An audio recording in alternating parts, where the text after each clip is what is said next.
Have you ever watched your whole world collapse through a crack and a door left slightly ajar? I did. It wasn't a loud explosion. It was a whisper in the dark. The sound of my wife Clara murmuring a name that wasn't mine. The blue light of her phone cast a ghostly glow on her face in our Chicago bedroom, illuminating a smile I hadn't seen in months, a genuine, unguarded smile meant for someone else. She thought I was asleep, dead to the world, after another grueling week at the firm. But I was awake. I had been awake for weeks, ever since the fabric of our life started to feel wrong. The screen went dark, but the image was burned into my mind. That's when I knew my life was a lie. But I had no idea the truth was buried under a betrayal so deep it would take a birthmark on a newborn baby to finally bring it to light. If you genuinely enjoy our stories, please subscribe to the channel. Tell us where you're from and what time it is right now. It's always fascinating to know how far our story flows. The first sign was subtle, almost nothing. Clara, who once lived in my hoodies and yoga pants at home, started dressing up. Silk blouses and pencil skirts just to run errands. Her phone, once a shared piece of our lives left casually on the kitchen counter, was now glued to her hand, always screen down. When I'd walk into a room, she'd end calls with a clipped, I'll call you back," when I asked who it was. The answer was always the same, just my mother. But her mother had a distinctive, chirpy ringtone I'd set myself. These calls didn't chirp. They were silent, vibrating secrets. Then came the receipts I found in her coat pocket for dinners at Gibson's Bar and Steakhouse on Rush Street. Dinners for two, on nights she told me she was working late. I paid our credit card bills. I knew these weren't on our statements. It was cash. Cold, hard, untraceable cash.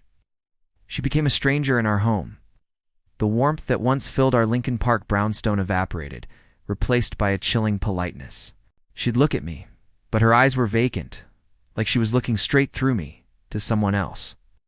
Any attempt at intimacy was met with excuses. "I'm exhausted, Mark. I have a headache. I have an early meeting." The excuses became a wall between us, and behind that wall she was building a new life. The worst part was the manipulation. When I'd bring up my suspicions, my voice shaking with a hurt I couldn't hide, she'd turn it on me. I was being paranoid. I was insecure. Was my job stress getting to me? She was a master, twisting my genuine pain into a psychological flaw, which made me feel like I was the one losing my mind, while she and her lover, who I soon learned, was Julian. A smug real estate developer from her gym laughed at my weakness. I saw them once getting into his Porsche near the Oak Street beach. They looked so perfect, so untouchable, laughing in the golden afternoon sun. That was the moment I broke. I sat in my car, a block away, and a sob tore from my chest, raw and animalistic. The loyal husband was gone, and in his place, something cold and hard began to form. The breakdown was my baptism. I drove home, wiped the tears from my face, and made a vow. I would not be a victim. I would be a strategist. My grief turned to ice in my veins. I started gathering proof with the detached precision of a surgeon. I hired a private investigator, a grizzled ex-cop who knew the city's secrets. He gave me everything. Photos of them checking into the peninsula, their hands intertwined.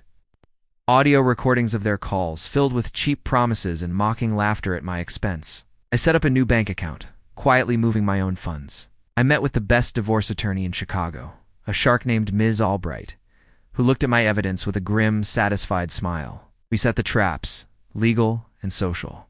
The centerpiece of my plan was our joint charity foundation. This annual gala, the very event Clara was using as a cover for her affair. The night of the gala was a movie scene. The ballroom at the Drake Hotel was glittering. Clara was radiant in a backless gown, Julian by her side. Introduced to everyone as her dear friend and a generous donor, they felt invincible, smiling for cameras, basking in the glow of high society. They had no idea the ground was about to open up beneath them. During my keynote speech, I didn't talk about charity. I talked about loyalty, betrayal, and secrets. Then, with the click of a remote, the screens behind me lit up, not with donation numbers, but with a photo of Clara and Julian kissing on a hotel balcony, time-stamped from the previous week. A collective gasp sucked the air out of the room. I let the image hang there as I played a short audio clip Clara's voice, dripping with contempt. telling Julian how she couldn't wait to leave her boring, pathetic husband. The room was dead silent. Clara's face was a mask of horror, her skin turning a blotchy red. Julian just stared, his smugness melting into pure panic. Their social world was incinerated in an instant. The next morning, Ms. Albright filed for divorce, citing the infidelity clause in our prenup, and served Julian with a lawsuit for alienation of affection. Using his own company's funds, which he'd bragged about to Clarice the target, Clara was ruined. Her friends abandoned her. The charity board ousted her. Julian, the coward he was, disappeared, leaving her to face the legal and social fallout alone. She lost everything: the house, the money, the status. 6 months later, I heard she was pregnant. Her last desperate play was to claim the baby was mine, a final attempt to claw her way back into my life. She showed up at my lawyer's office for the final signing, her belly swollen, tears in her eyes. She swore she'd made a mistake, that the baby was our second chance. I had one last card to play. My investigator had done his homework. Julian's family had a rare hereditary birthmark, a tiny crescent-shaped mole behind the left ear. I pulled out a photo, a close-up of her newborn son, taken by a nurse at the hospital. I slid it across the polished table. She looked at it, confused, until I pointed to the faint, dark crescent behind the baby's ear. She stopped moving. Her breath hitched. Our eyes darted from the photo to my face, and in them, I saw the final, shattering truth hit her. The lie was dead. I signed the papers and walked out, leaving her there with the ghost of her deception. The city lights of Chicago felt different now, colder. I had one, but it didn't feel like a victory. It felt like a quiet, haunting emptiness. The end.